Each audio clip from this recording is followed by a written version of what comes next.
केरल देश में एक परम मेधावी सुधार्मिक नाम के राजा राज्य करते थे। धर्म पूर्वक चलना, प्रजा का पालन करना और भगवान नाम जप करना, शास्त्र विधि से बिल्कुल कभी प्रतिकूल एक भी आचरण जीवन में नहीं किया। तो उनके यहां महाभागवत चंद्रहास जी का प्रादुर्भाव होता है। भगवान के भक्तों का जिस कुल में प्रादुर्भाव होता है, वो कुल, वो ग्राम, वो नगर, वो देश परम पूजनीय हो जाता है। ये महाभाग्यशाली मूल नक्षत्र में प्रकट हुए। लौकिक में अमंगल माना जाता है और भाव में देखो तो मूल कौन है? नक्षत्र भगवान। ऊर्ध्वमूल मधा शाखा सत्यम प्राहुरव्ययम। सबके मूल कौन है? श्री भगवान। किस नक्षत्र में पैदा हुए? मूल में, भगवत स्वरूप। और लोक में माना जाता है कि मूलन में पैदा हुआ है लड़का, अमंगल है, कुछ नष्ट ही होगा, संसार बड़ा विचित्र है। जैसे बालक रोता है ऐसे उनकी आवाज में निकला कृष्ण कृष्ण। बड़ा आनंद हुआ सुधार्मिक राजा को कि हमारे कोई महाभागवत पधारा है, क्योंकि ये भजन करके पूर्व जन्म में ऐसी भागवती की स्थिति प्राप्त की कि अबोध अवस्था में ही श्री मुख से कृष्ण नाम निकल रहा है। आनंद उत्सव मनाया जा रहा है। राजा है, राजकुमार प्रकट हुआ। और दूसरी बात, वो स्वयं भक्त हैं और भगवान का ऐसा भक्त जो जन्म लेते ही कृष्ण नाम उच्चारण किया। ये आनंद ज्यादा दिन टिका नहीं। रोज बधाइयां हो रही, आनंद उत्सव मनाए जा रहे। शत्रु पक्ष के राजाओं ने मिलकर कहा यही अवसर है, आक्रमण कर दिया जाए और केरलाधिपति का सब पूरा महल घेर करके कोई एक भी न बचने पावे। शत्रु पक्ष के राजाओं ने घेर लिया। आसपास से राजा और सैनिकों ने घेर लिया। अब वो असावधान थे, आनंद में पुत्र हुआ है, बधाइयां, कोई संभावना ही नहीं थी। गुप्त रूप से शत्रु पक्ष के राजाओं ने आक्रमण करके घेर लिया। अब राजाओं की कई सेनाएं और इनकी असावधानी पूर्वक आनंदमयी वृत्ति में कोई पहले से पता हो तो तैयारी करते, तत्काल आक्रमण को रोकने का प्रयास किया पर असफल रहे। इनके सैनिक भी मारे गए, राजा भी मारे गए, राजमहल को घेर लिया गया, कोई भी एक भी बच के न जाने पावे। तो राजमाता जिनसे चंद्रहास जी का प्रादुर्भाव हुआ था, उन्होंने धाय मां को कहा कि मेरे पुत्र को बचाने में तुम समर्थ हो, मेरे तो प्राण नहीं बचेंगे। अगर ये लोग नहीं मारते तो मैं अपने पति के शव के साथ सती हो जाऊंगी। पहले ऐसी धार्मिक निष्ठा माताओं बहनों में होती थी कि धाय मां ने विचार किया कैसे बचा सकती हूं, आसपास तो सब सैनिक घेरे हुए हैं। तत्काल उसने विचार किया कि अगर हम इनको राजकुमार की तरह ले जाती हैं तो हमें भी मारा जाएगा और इनको भी मारा जाएगा। देखो कितनी विपत्ति जन्म लेते हैं। कोई प्रश्न कर सकता है कि महाभागवत जिनके घर में प्रकट हो तो वहां धन वैभव सुख संपत्ति बढ़नी चाहिए, यहां तो जन्म से ही जैसे वहां माता पधार, ये क्या है?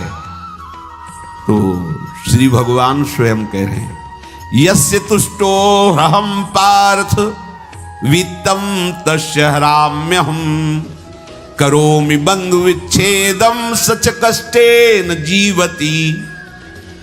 हे अर्जुन, मैं जिस पर बहुत प्रसन्न होता हूं, आप अपने ऊपर भगवान को बहुत प्रसन्न करना चाहते हैं? बहुत प्रसन्न करने में ये है, देख लो। कह रहे जिस पर मैं बहुत प्रसन्न होता हूं, सबसे पहले उसका ऐश्वर्य नष्ट करता हूं। फिर क्या करता हूं? फिर बंधु बांधवों का। फिर क्या करता हूं? असाध्य रोग उसके शरीर में। बोले महाराज ये तुम प्रसन्न हुए हो कि पूरे के पूरे नाराज हो गए हो?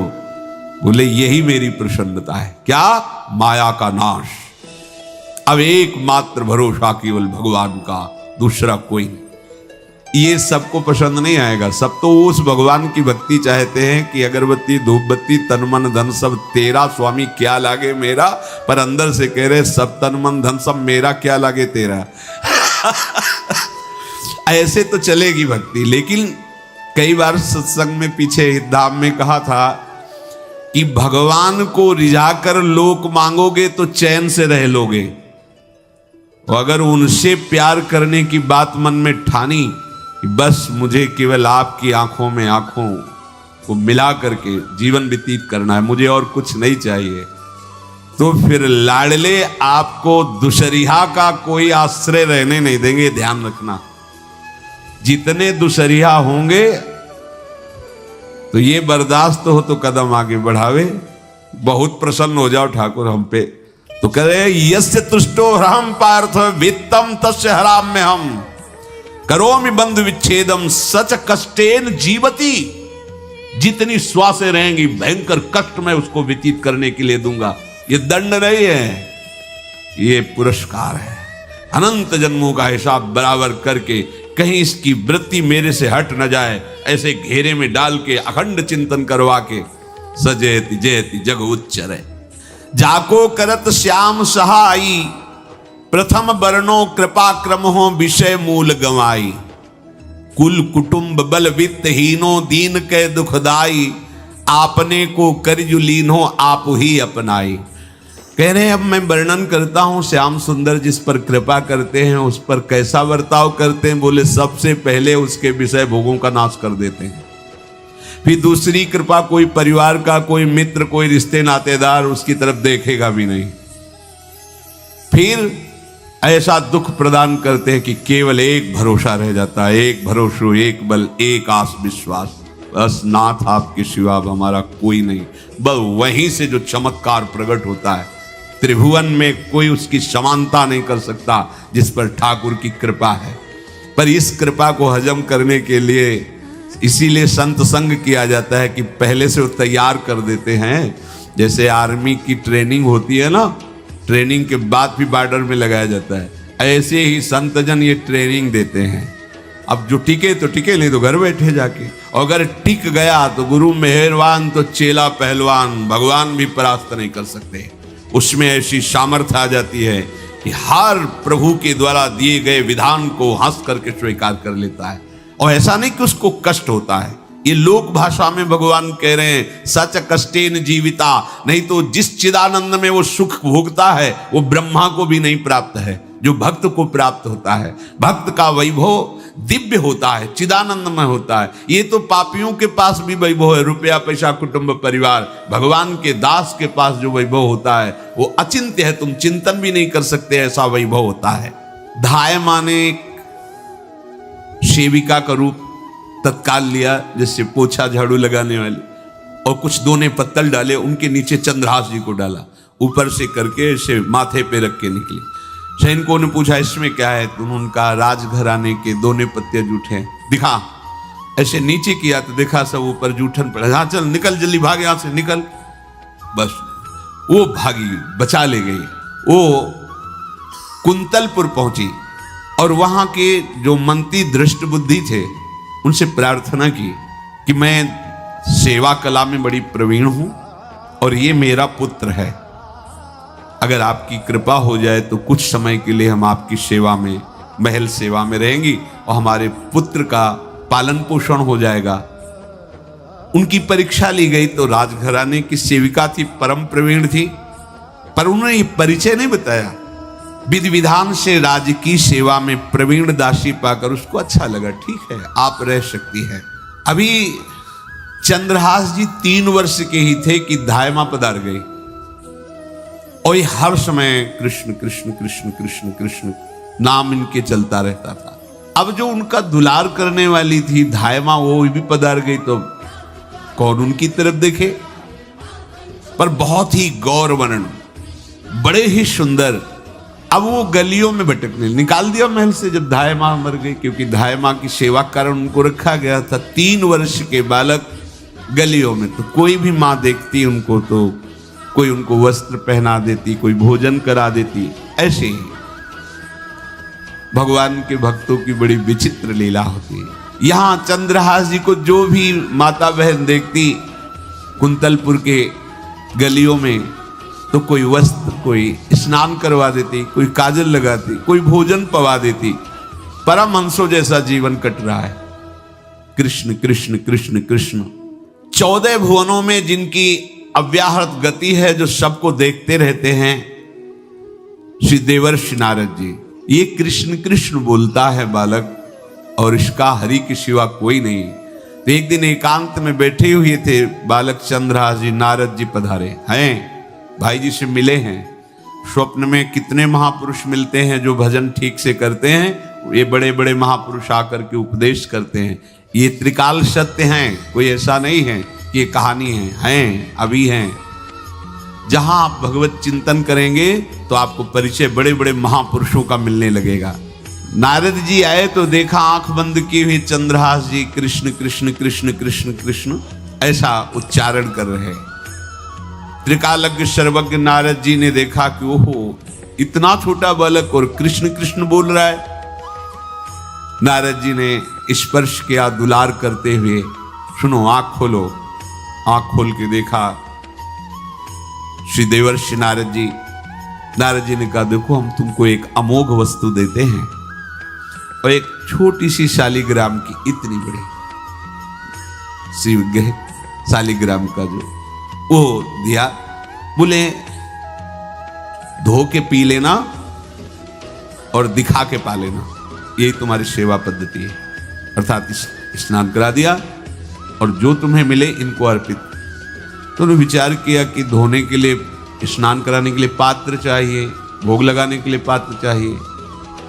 तो जैसे कोई पान की बीड़ी नहीं, तो ऐसे कपोल में शालिग्राम को रखे रहते हैं। कोई पात्र ही नहीं, कोई सिंहासन ही नहीं, यही धुल गए। चरणामृत अंदर जा रहा, जब पाएंगे तो यही पा लेंगे साइड में ऐसे करके, फिर निकाल के धो।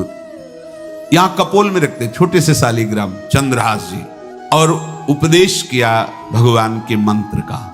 जब कोई भगवत प्राप्ति के लिए चलता है तो भगवान ही गुरु रूप से प्राप्त होते हैं, वहां तक तुम्हें पहुंचा देते हैं या उन महापुरुष को आपसे मिला देते हैं। जब कोई भगवत प्राप्ति के लिए जहां चलता है तो ये भगवान अपनी तरफ से कृपा करते हैं। ये दृष्ट बुद्धि के जो महल में धायमान ने इनका आश्रय स्वीकार करवाया था, उसके एक पुत्र थे मदन जी, वो बड़े भागवत थे। और एक पुत्री थी जिसका नाम था विषया, वो बड़ी सुंदर थी, अभी छोटी अवस्था की ही थी। मदन जी का स्वभाव था भक्तों को भोजन पवाना। जो भगवत भाव के जन होते हैं उनके हृदय में ऐसा उत्साह होता रहता है कि जो वैष्णव हैं, संत जन हैं, इनको भोजन पवाने का मतलब श्री भगवान को भोजन पवाना। भक्तमाल में भी वर्णन है कि जैसे गर्भवती माँ को आप कुछ भी पवाओ तो बालक की पुष्टता अपने आप होती है, ऐसे संतों के हृदय में भगवान विराजमान प्रगट रूप से हैं। जब हम संतों को भगवत भाव से भोग पवाते हैं तो साक्षात भगवान ही पाते हैं। वो मदन थे भगवत भाव के, तो उन्होंने बुलाया बड़े बड़े भक्तों को और ब्राह्मणों को। जब ब्राह्मण और भक्त पा रहे थे तो खेलते खेलते चंद्रहास जी भी वहीं चले गए और उन्होंने भी वहां प्रसाद पाया। अब बड़े बड़े ब्राह्मणों में एक ज्योतिषाचार्य थे। दृष्ट बुद्धि जी ने हाथ जोड़कर प्रणाम किया और अपने परिवार को प्रणाम करवाया और कहा यह हमारी पुत्री है। दृष्ट बुद्धि जी ने कहा आप इसका हाथ देकर बताइए इसको वर कैसा मिलेगा, कैसा ऐश्वर्य होगा। दृष्ट बुद्धि मतलब दुष्ट बुद्धि, ऐसा ही था वो। पर बड़ा विचित्र खेल है, इसकी बुद्धि एकदम विपरीत और पुत्र महाभागवत। भगवान का खेल है, वो भक्ति विरुद्ध और पुत्र भागवत। उन्होंने कहा वर, ऐसे दृष्टि डाली चंद्रहास जी वहीं पार, वो है इसका वर।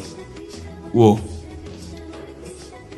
इसे धाय का एक दासी का लड़का हमारी पुत्री का वर बने।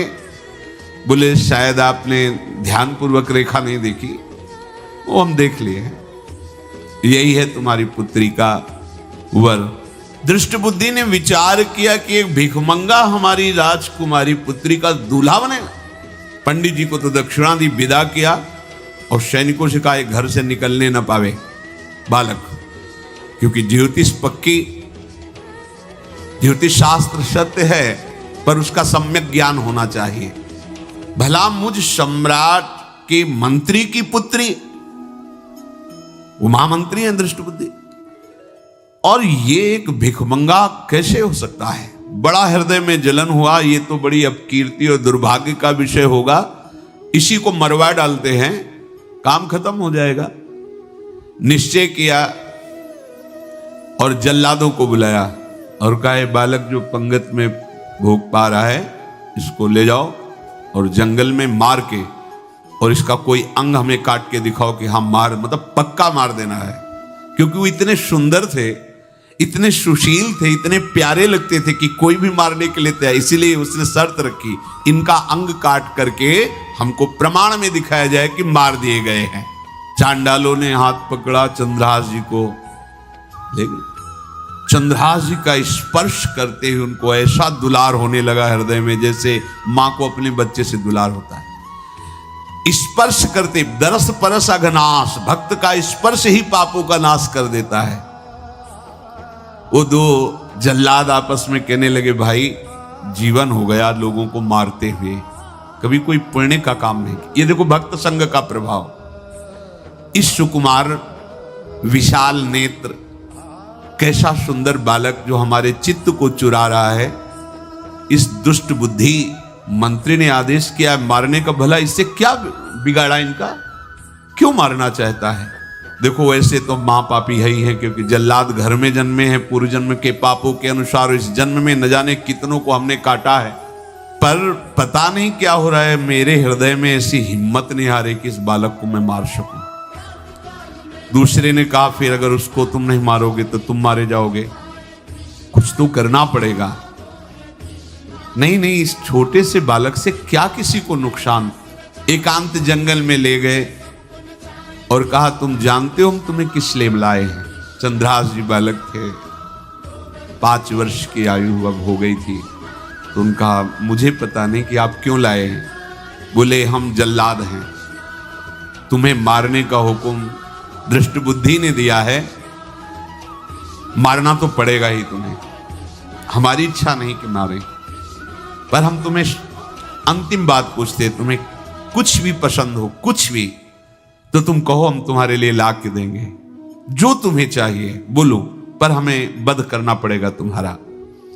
तो उनका, मुझे कुछ और नहीं चाहिए, बस थोड़ा सा समय चाहिए। यदि आप मारना ही चाहते हो तो थोड़ा हमारी पूजा है, हम कर ले, इसके बाद मार लीजिए। आपको तो बल है, अस्त्र हैं, मैं तो बालक हूं। उनका, हां हम तुम्हें समय देते, तुम किसी को पुकार भी सकते हो, जो तुम करना चाहो कर सकते हो। चंद्रहास जी का, मुझे मृत्यु का भय नहीं, बस कुछ समय दे दी। पूरा महाभारत हो गया था, टिटिहरी के अंडे नहीं फूटे थे। वहीं एक टिटिहरी का, तो टिटिहरी एक पक्षी होती है ना, टे टे करके उड़ती है, तो उसके अंडों के ऊपर एक हाथी का घंटा हो गया, गिर गया ऐसे, सब पूरा महाभारत में सब नष्ट भ्रष्ट। वो अंडे वैसे सुरक्षित। तो जो प्रभु भारत युद्ध में राखे भरही अंड, सोई मुंह को राखे जो राखत ब्रह्मांड। मैं तो अनाथ हूं, श्री कृष्ण के सिवा कोई मेरा है नहीं, मैं किसको पुकारूं? मेरा आश्रय तो एकमात्र वही प्रभु हैं। और निकाला शालिग्राम, यही सिंहासन है शालिग्राम का। भगवान के भक्तों की अपार महिमा है, क्या सेवा। वहां कोई पंचपात्र गंगा जल सब थोड़ी है, लेकर बस आंसुओं से अभिषिक्त कर रहे हैं। प्रभु मुझे तो कोई ज्ञान नहीं कि आपकी सेवा कैसे की जाती, मैं तो अपने मुख में ही आपको रखता हूं।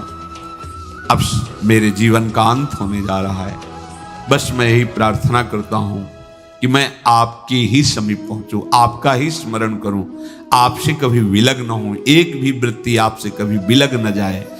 श्याम सुंदर मुरली मनोहर ललित त्रिभंगी ध्यान करते हुए आंख खोली और इशारा किया, काट दो मुझे।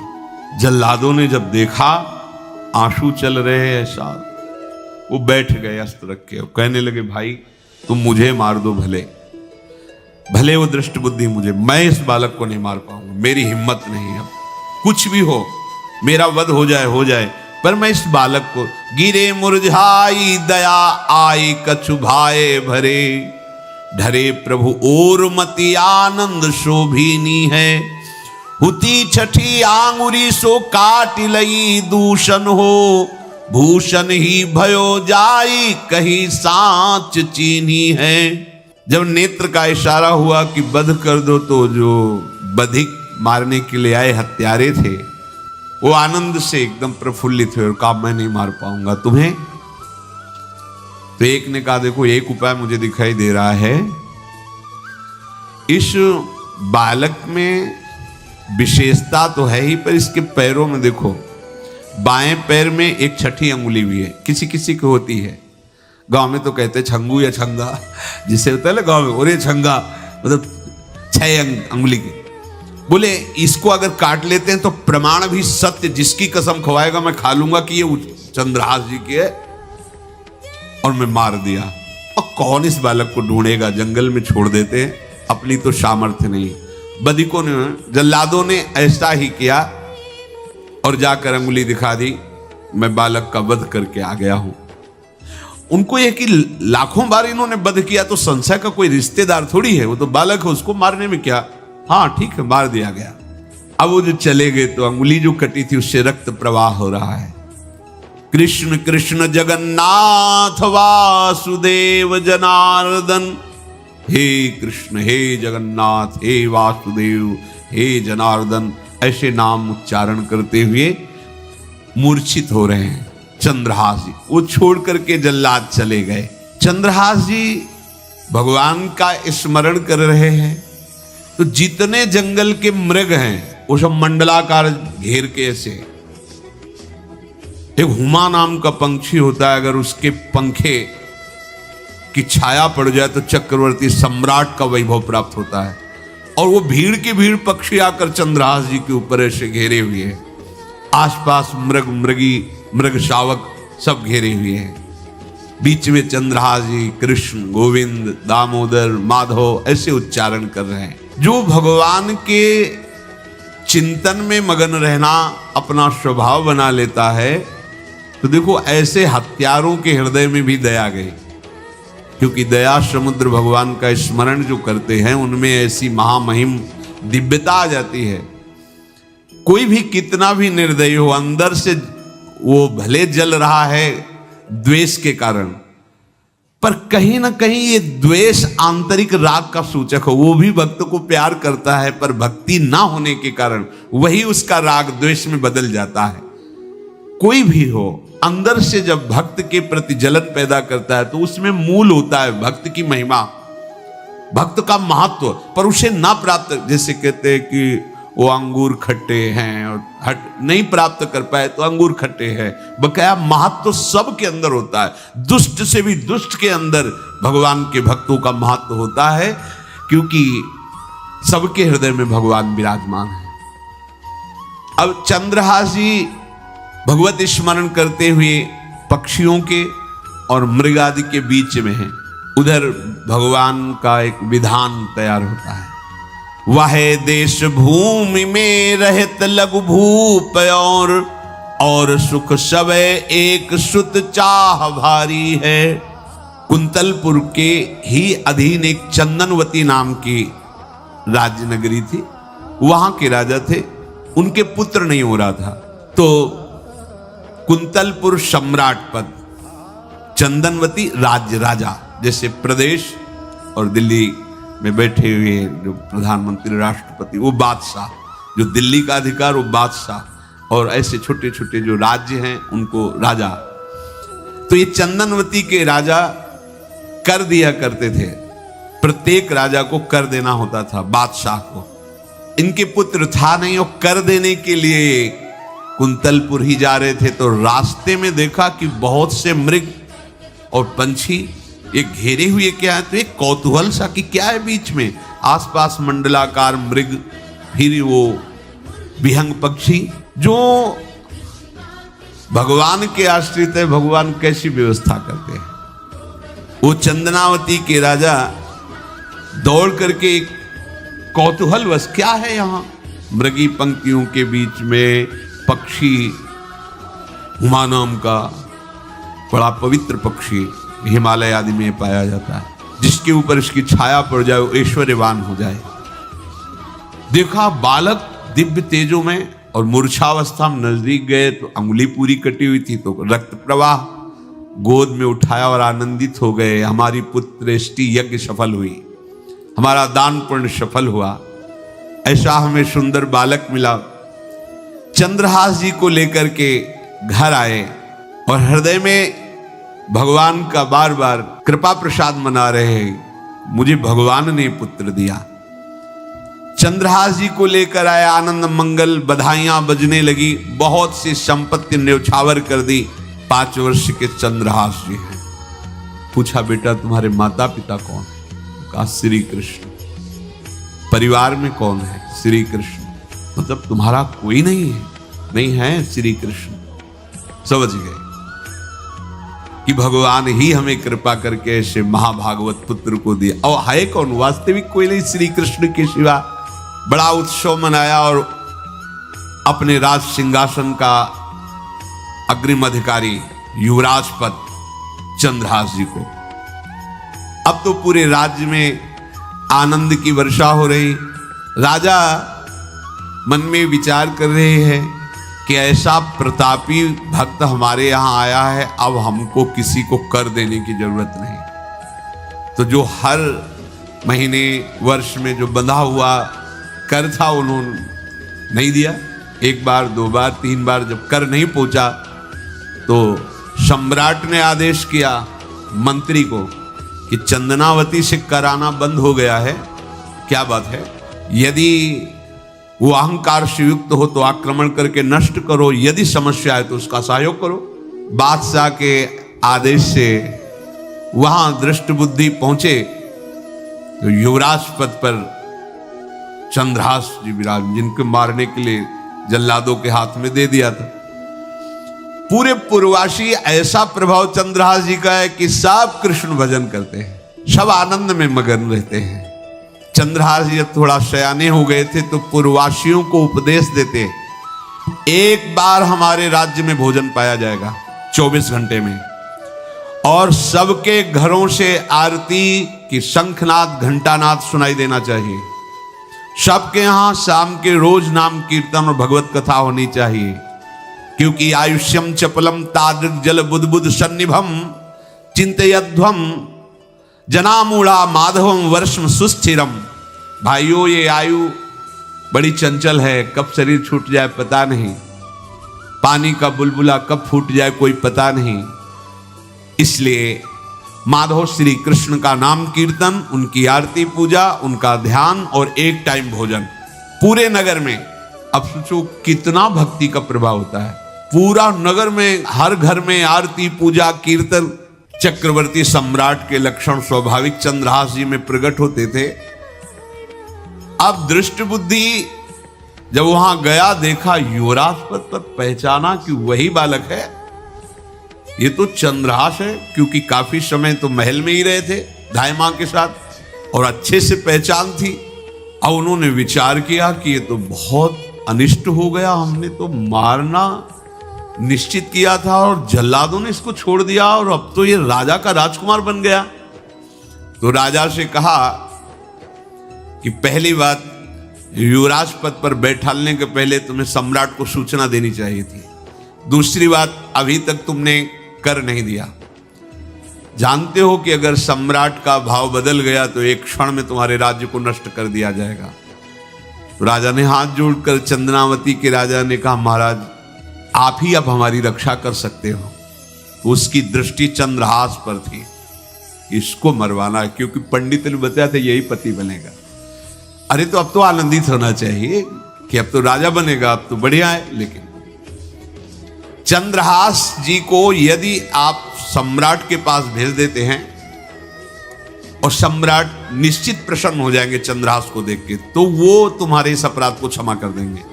युवराज पद दे दिया और भेंट नहीं दी, कर नहीं दिया महीनों से, तो ऐसा करो चंद्रहास जी को भेज दो। राजा ने स्वीकार कर लिया। और पहले लोग बिल्कुल धर्म से चलते थे, कहीं भी अधर्म का लेश नहीं।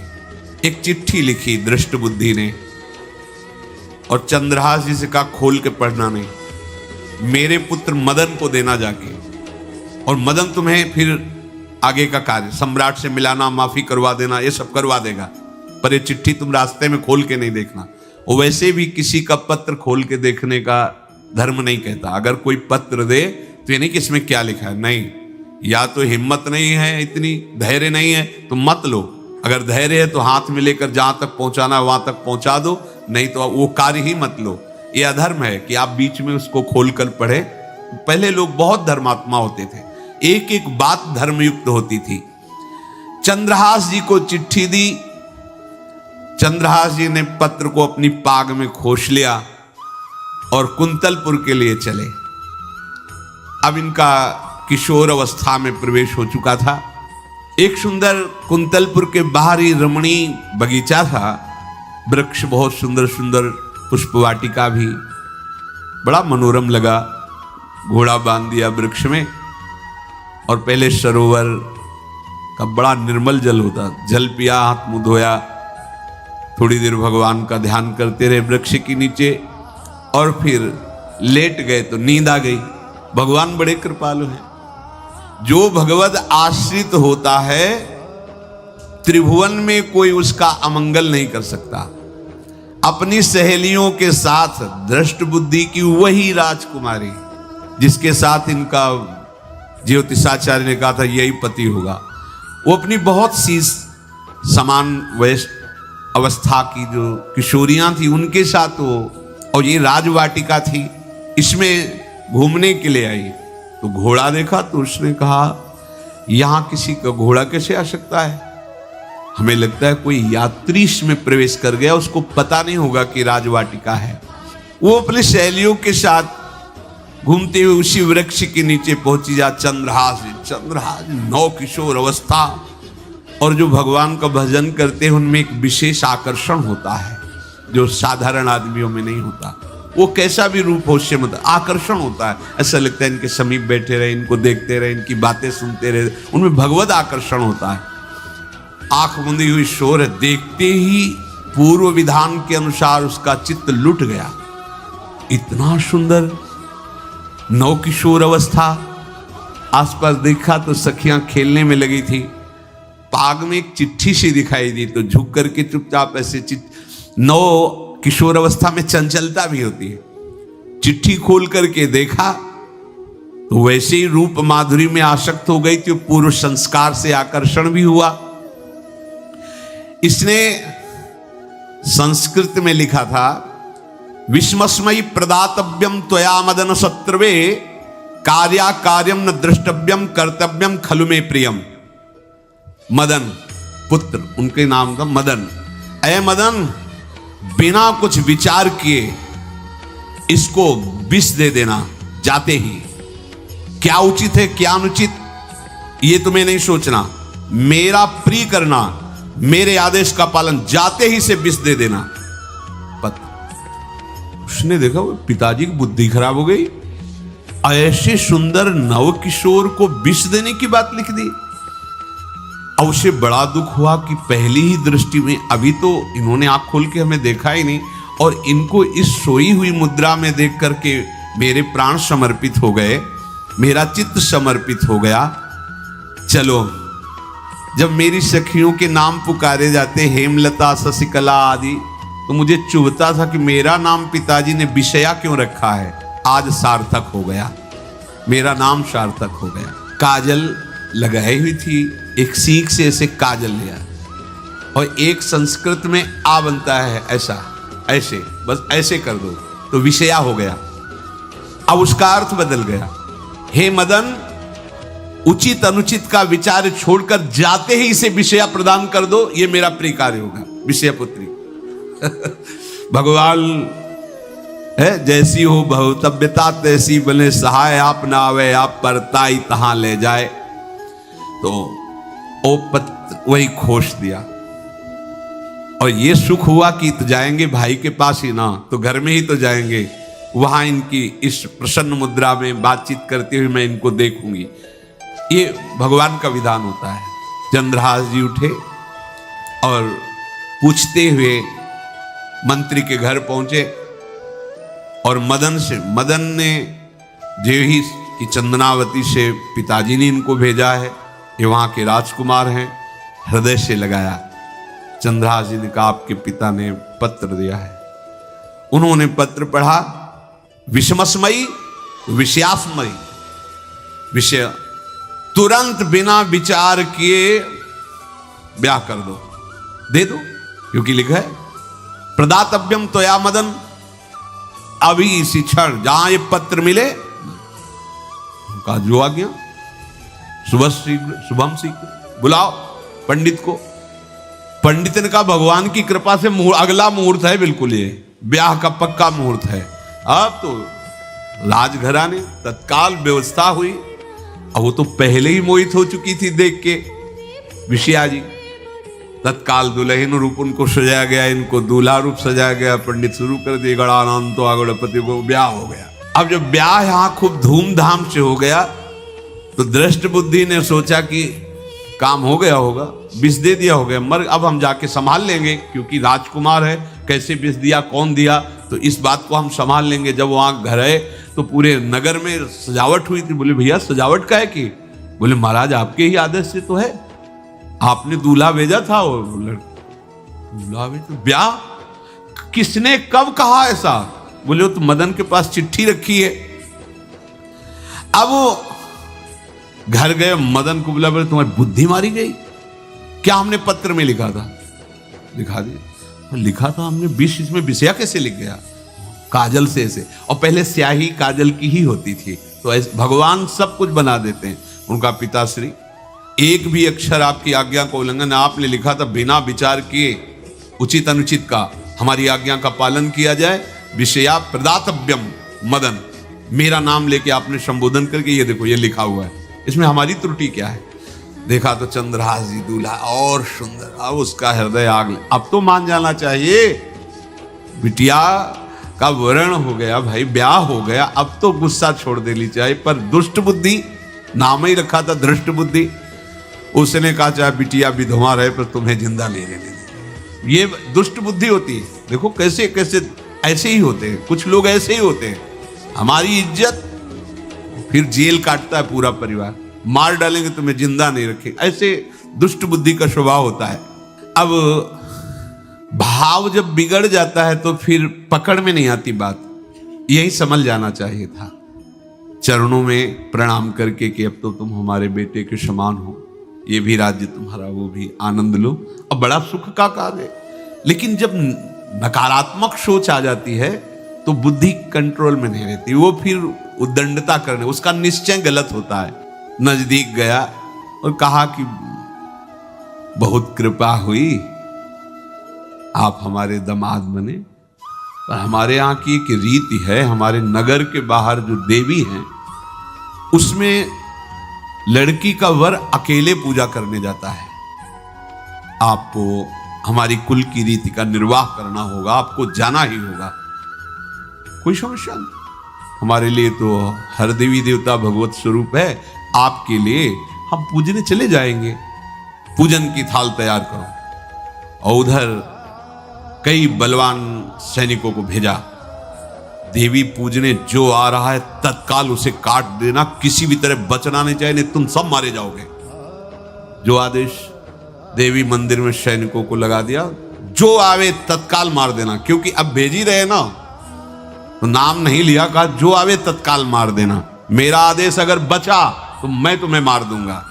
उन राज सैनिकों ने जो बधिक स्वभाव के थे पहले से वहां लग गए। बड़ा विचित्र भगवान का खेल है। वहां के चक्रवर्ती सम्राट जो थे बड़े बड़े विद्वान और ऋषियों से बातचीत कर रहे थे। उन्होंने कहा महाराज अब आपका राज सिंहासन पर बैठना राज्य के लिए अमंगल होगा, ऐसा समय आ रहा है।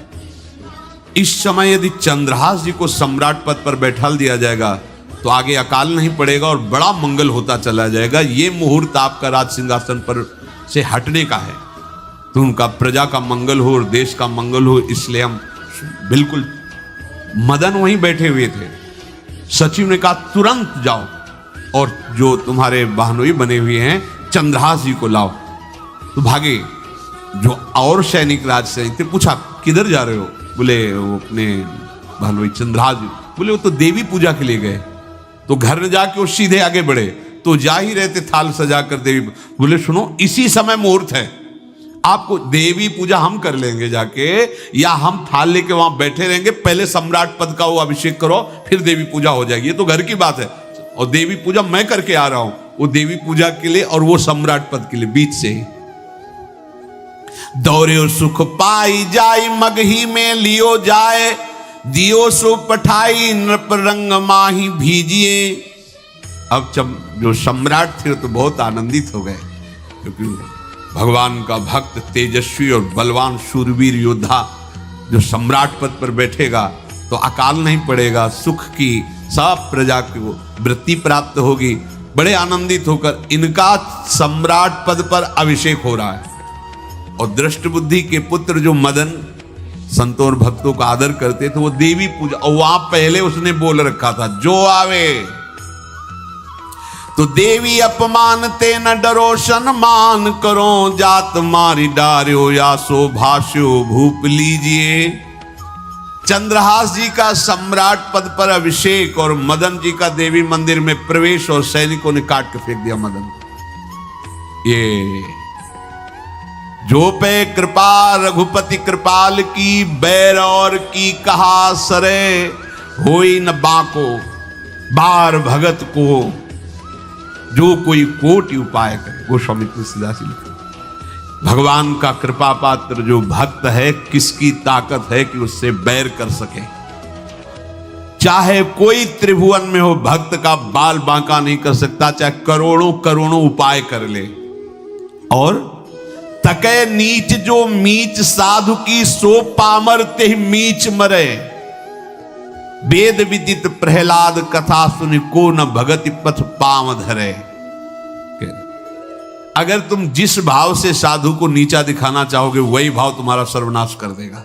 वैसे ही देखो सर्वनाश हुआ ना, एक ही पुत्र, और इसके आदेश से वह उल्टा खेल हो गया, पुत्र की ही हत्या हो गई, और चंद्रहास जी को सम्राट पद पर अभिषेक किया जा रहा है। अब दृष्ट बुद्धि ने बड़ी प्रसन्नता अंदर है कि वो तो मार दिया गया होगा। सैनिक आए और बोले महाराज आपके पुत्र का वध हो गया है। पुत्र का वध कैसे? बोले आपने कहा था जो आए उसे मार देना, तो आपका पुत्र ही थाल लेकर पूजन। वो तो चंद्रहास बोले उनका तो अभिषेक हो गया सम्राट पद पे, ये कैसे हो? अब अंदर भारी दुख उनके हृदय में। उन्होंने बताया कि तुम्हारे पुत्र को तो हम लोगों ने ही काट डाला आपके आदेश के अनुसार, आपने कहा था जो जाए उसे काट।